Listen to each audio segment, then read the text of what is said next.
My father had 90 years, but it seemed 93 years, but it seemed short. In his seemingly long life of 93 years, it was short because it just seems like if we only had more time. Old Testament gives us a view of some people who live to be 500, 600, 700, 800, 900 years old. If I have a chance to ask, I will ask, how come we got shortchanged?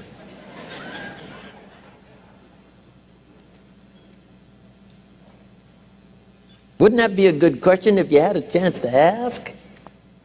Imagine 700, 800, 900 years to watch generation after generation after generation after generation stay healthy and well. I mean, you gotta be healthy to make it to 900. You gotta take your vitamins.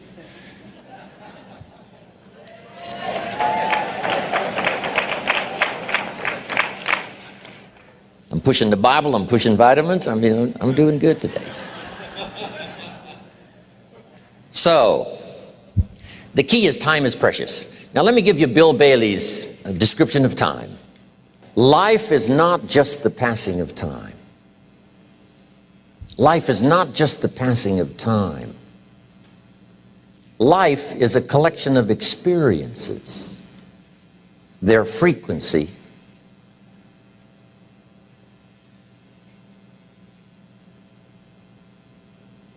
and their intensity.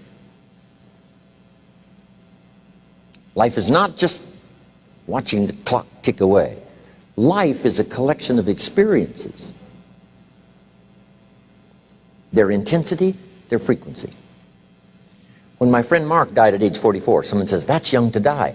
But what if he lived 4 lifetimes in one? It might not be too young. So here's whatever the span of your life turns out to be, here's what you want to fill it up with: experiences and the intensity of those experiences.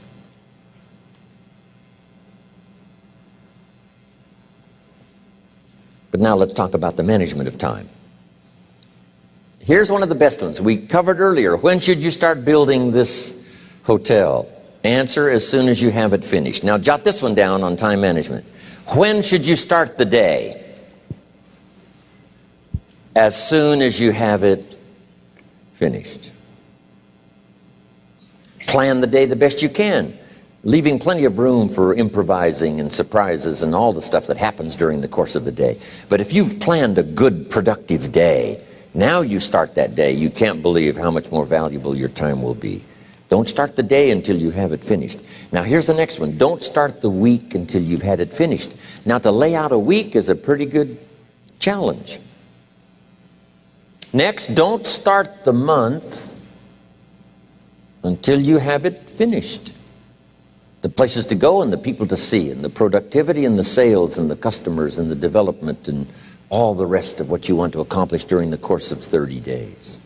Don't start the month till it's finished. And then here's the big one. This is really challenging. Don't start the year until you have it finished. To the best of your ability. It can't be finished like minute by minute. But in terms of the sweep of what you want to accomplish in the year 2002, make sure that that's set and ready to go by the time January 1st rolls around. And it might get all upset, and it might get torn up, and you do a new one. You make so much progress the first 90 days that now you've multiplied it all by 2, by 3. Because that happened to me.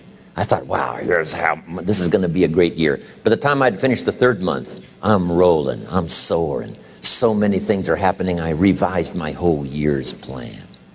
Okay. Now, jot this down. Approaches to the management of time. Here's the first one. Ignore the subject. I mean, that's good advice. Don't let anything overly bug you. Because remember now, you don't have to do anything. Someone says, well, I got to get a handle on my time. The answer is no, you don't. If you want to let it all go, you can let it all go. I mean, this is good advice.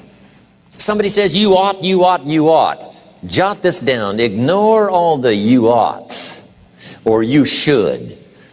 Only if they're giving general information. We should. It's better to say if you're teaching we should. Not you should, we should. Then you let me listen in without it being too confrontational. If everyone did this, see, that'd be great. And then you give a person a chance to choose to do it or not to do it. But when you start the you ought, now see if I don't, now see we got some tension and maybe some problems. So you oughts seem to always create problems. When you're talking to your kids, you say, no, if kids would do this, not always saying if you did this, life would be better. But if kids did this, life would be better. It's like making a little talk and letting them listen in. And then it's a little less confrontational. It gives us a choice. In one of my seminars, here's what I teach. All life form strives to the max of its potential except human beings. All life form strives to the max of its potential except human beings. How tall will a tree grow? As tall as it possibly can. You never heard of a tree growing half as high as it could. No, trees don't grow half.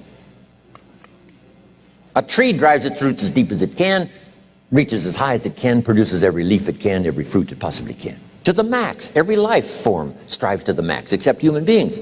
Now, why not human beings? Jot this down. You've been given the dignity of choice. You're not a robot. You don't have to repeat this year the same as last year. You can tear up last year's plan, develop a new plan.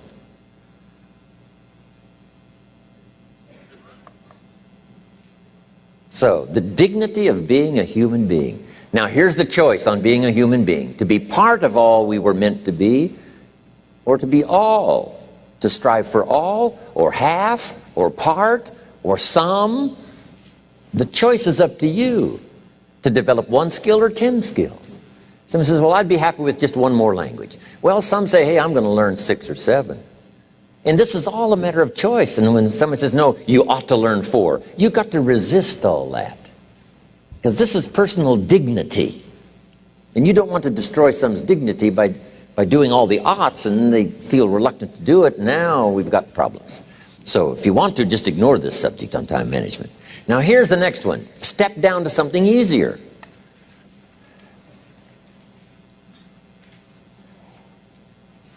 The guy's in sales and he says, oh, I want to own the company. Finally owns the company. Now he's got no time to play golf. He said, when I was in sales, I was making big money playing golf 3 days a week. Heck with this owning something. Heck with managing. My life was never my own after I started to manage. I'm going back to sales. See, this is the key. If you're getting too pressed, you might consider stepping down to something with a little easier time pressure. Little girl says to her mother, Daddy comes home, brings his briefcase and pats me on the head and says hello, disappears and works on his papers.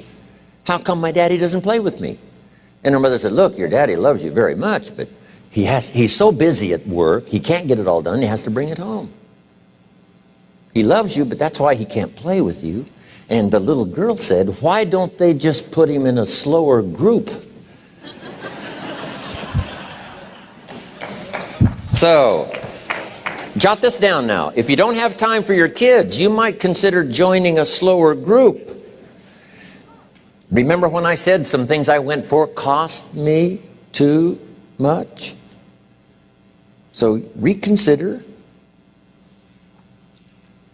Next key to time management, and that's work longer and harder. But see, there's a limit to that. I almost lost my health the first year. I went so crazy about personal development and achievement. I just went bonkers. You know, I told you I was skinny, but at the end of that first year, I was a walking shadow.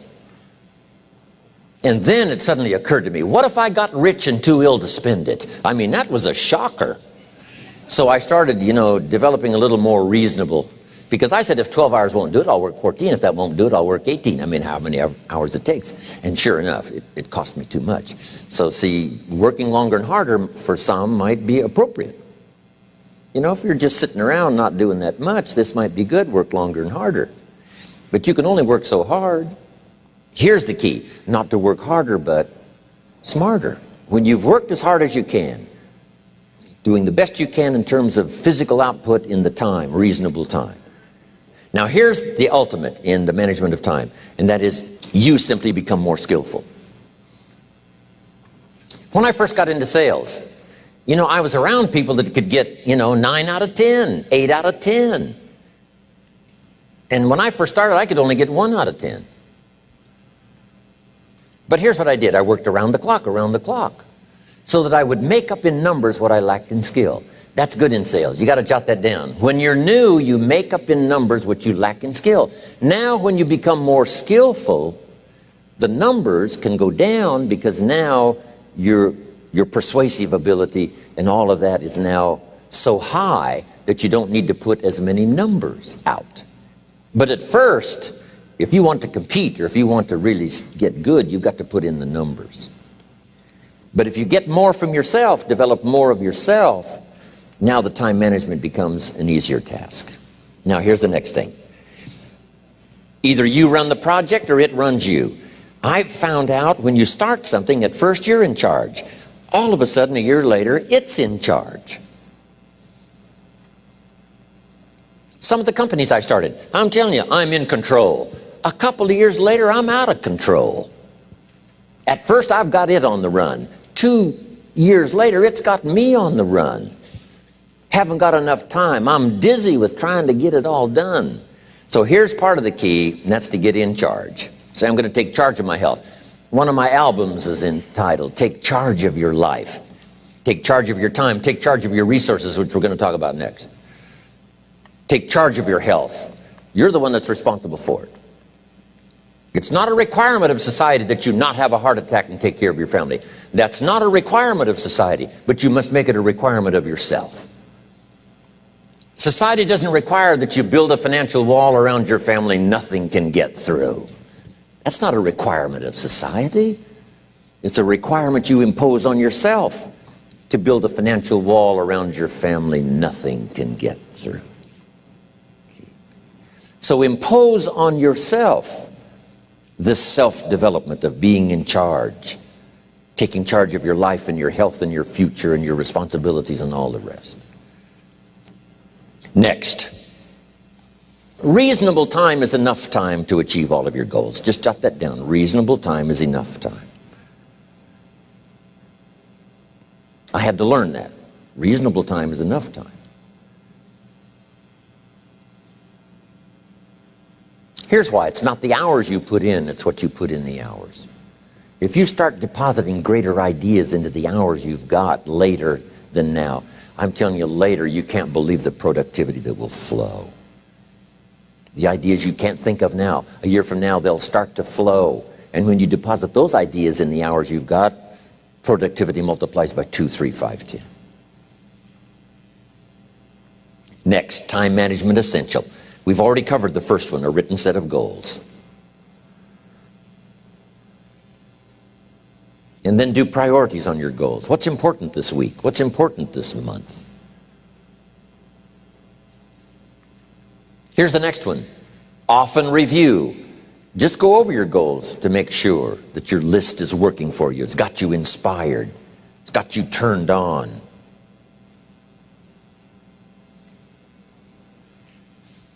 Somebody says, how come you're up so early? Say, if you were headed where I'm headed, you'd be up early too. Wow. If you were going to meet who I'm going to meet, you'd be up early. If it was going to stack up for you like it's stacking up for me, you'd be getting up early. Wow. Here's some more time management essentials. Learn to study what we call majors and minors. You pick up the phone. Here's what you must say when you pick up the phone. Is this a major conversation or a minor conversation? If it's minor, a few pleasantries and you're done. If it's major, maybe you've got to make a few notes. So here's the next one. Important conversations, make an agenda before you make the call. Just jot down a little agenda. It's so easy now to just talk out of your head. Did you ever hear a conversation end like this? Let's see, there was something else. See, you don't look that swift. I can't think of it right now. I'll call you back. See, you look a little incompetent. Let's see, there was something. It escapes me right now. Really?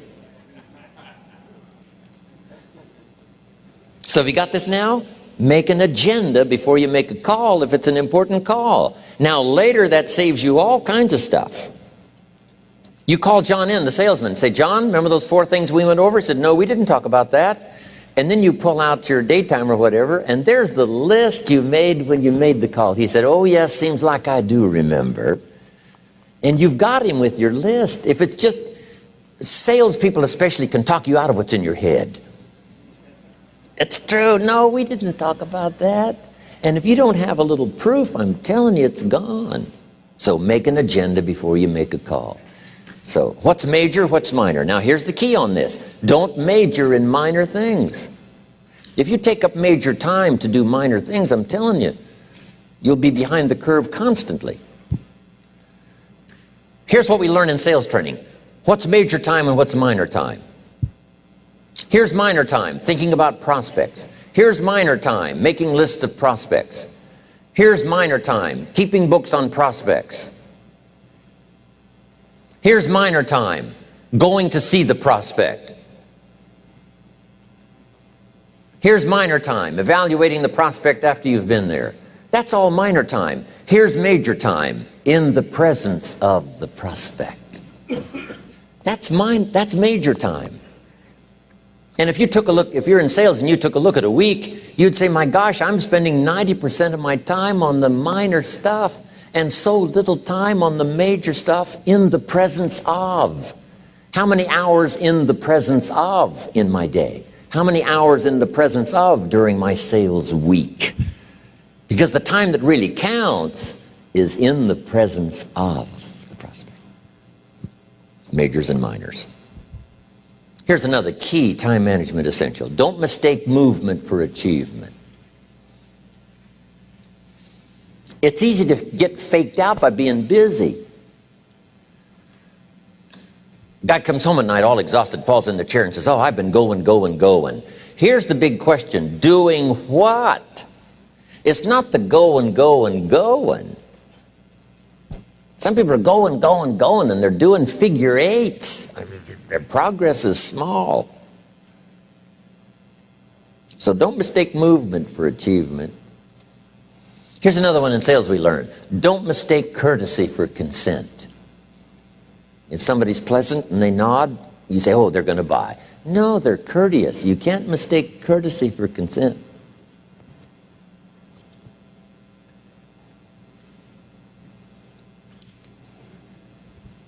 Now here's a big one, concentration. I had to learn this. All those years ago, I'm in the shower trying to compose a letter. Found it turns out to be a strange letter. So here's what I learned to do. Save the work till you get to the office. Save the work till you get to the work. Don't try to get to the office on the way to work. On the way to work, enjoy the way. In the shower, enjoy the shower. Then go to work when you get to work. I found this to be helpful. Concentration. Here's another big one. Learn to say no. I'm telling you, in such a social society we have now, it's so easy to try to be a nice person, saying yes, yes, yes to everything. Find yourself overloaded. Now you got to call and make the, well, gosh, you know, all the time it takes to back out of something that you said yes to too quickly. Here's what might be better. I don't think so, but if that changes, I'll call you. Little things you can use not to overcommit yourself. My friend Ron Reynolds says, don't let your mouth overload your back. It's a good one. Now here's a big one on time management. When you work, work. When you play, play. Don't mix the two. Don't work at play. I used to take my family to the beach and I would bring my briefcase.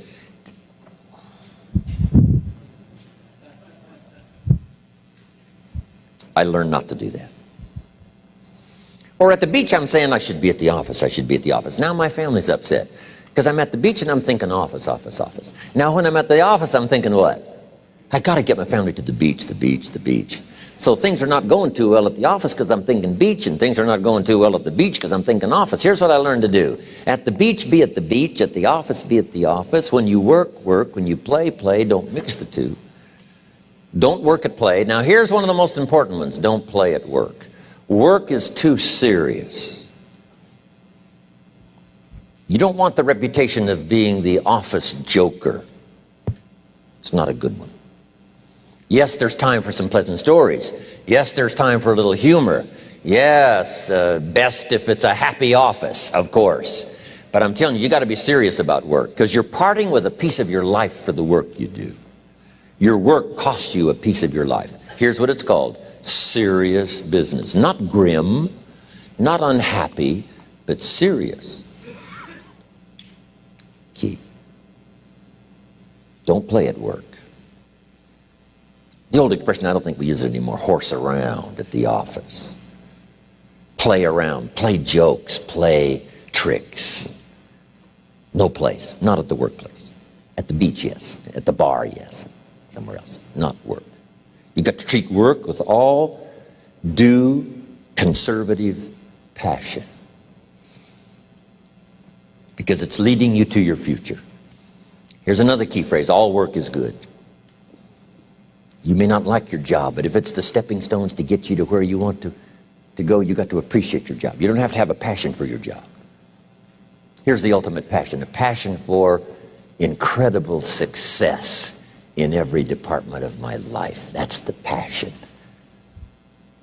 But don't look down on some menial job you have to do to finally get you to where you want to go. No job is menial.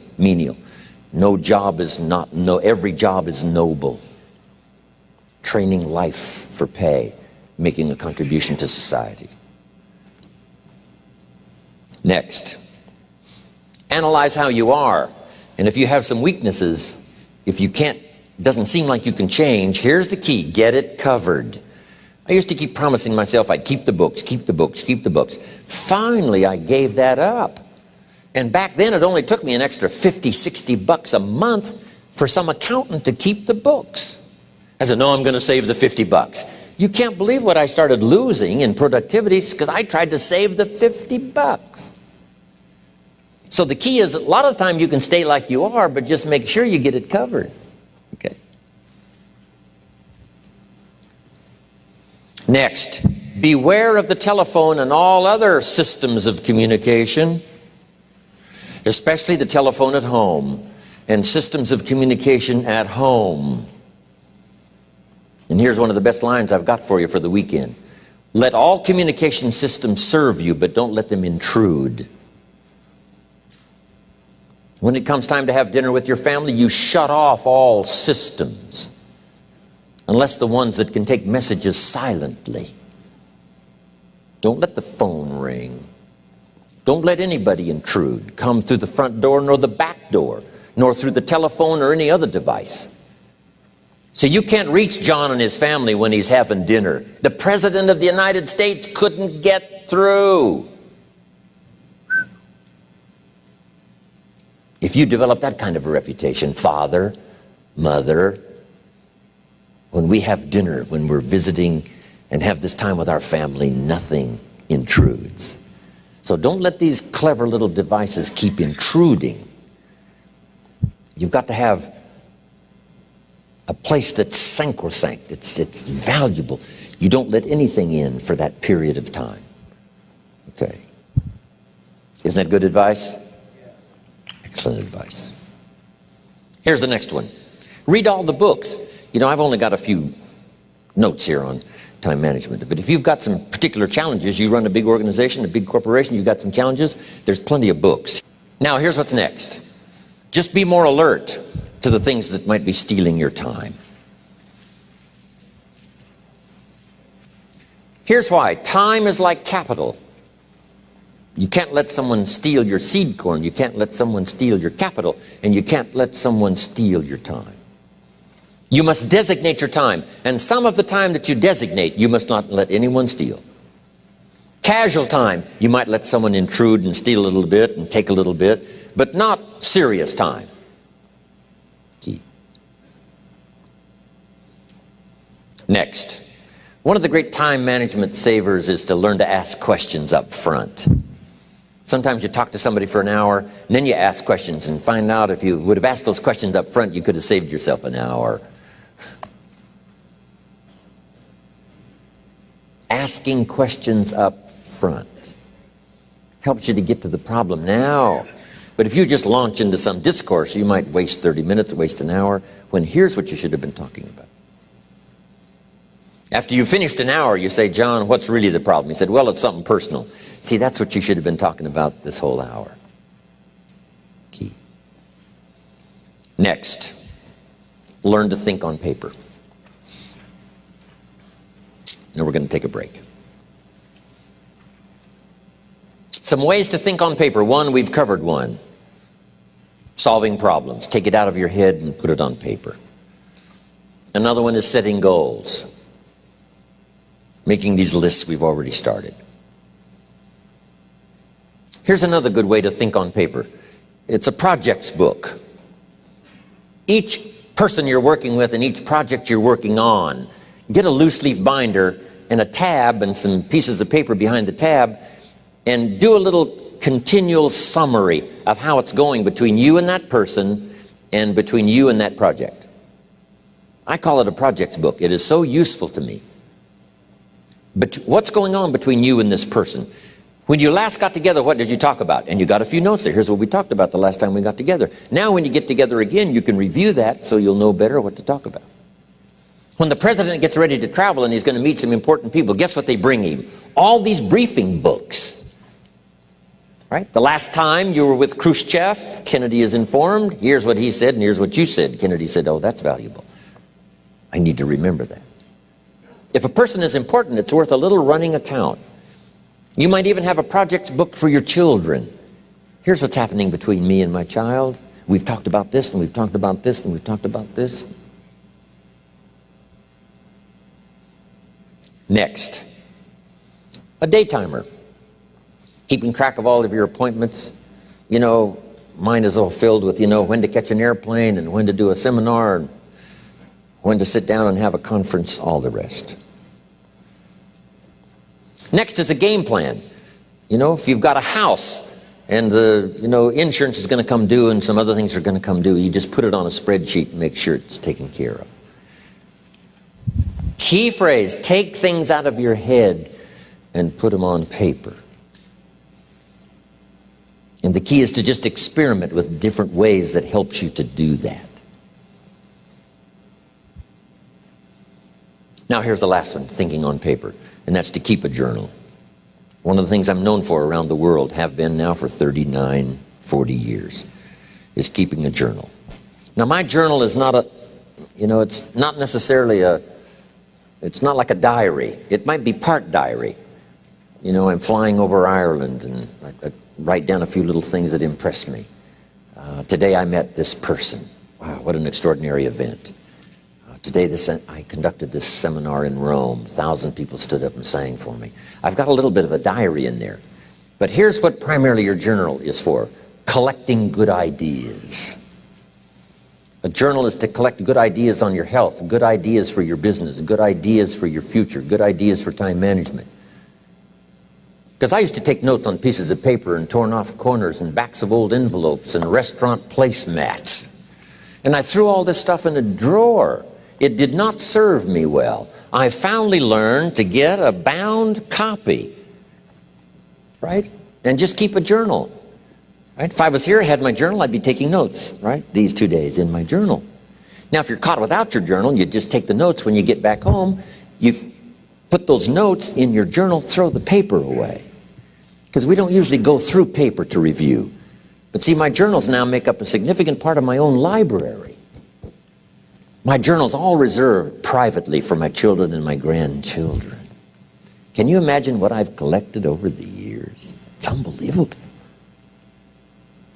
There are 3 treasures to leave behind. I think you've already got those notes, right? Here they are. Number 1, your pictures. Don't leave the event unrecorded. It takes only a fraction of a second to say, here's who I was with.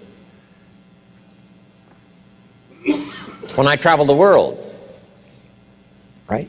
We take all these pictures, and here's one of the gifts. People send me the pictures they took of me and them. It's part of the treasures I have on the farm.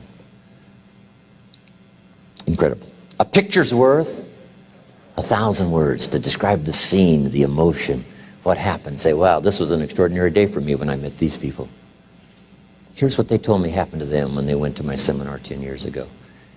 Wow, the drama comes back if you've taken the pictures. It's one of the treasures to leave behind when you go. Remember the old photographs that we have now of, 100 years ago, 70, 80 years ago, just a few photographs? What would it be like if you had thousands of photographs of the past, of your history, your mother, your father, right? Grandparents? So change all of that now for your children. Leave all your photographs as a record. Here's what's next to leave behind, and that's your library. The books that changed your life, the books that changed your health, the books that rescued you from oblivion, the books that you passed on to other people, they were so exciting for you, the books that made you financially independent, the books that developed your leadership, the books that gave you wisdom to ponder when things were tough, the books that got you through the winter, the books that helped you to plant in the spring and harvest in the fall. What a treasure to leave behind. If you do that, here's what's for sure. Your books will be more valuable than your furniture. Wow. Now the third treasure to leave behind is your journals. The notes you took that helped you to live life as you lived it. Long after you're gone, a treasure that children, grandchildren, great-grandchildren will find so fascinating.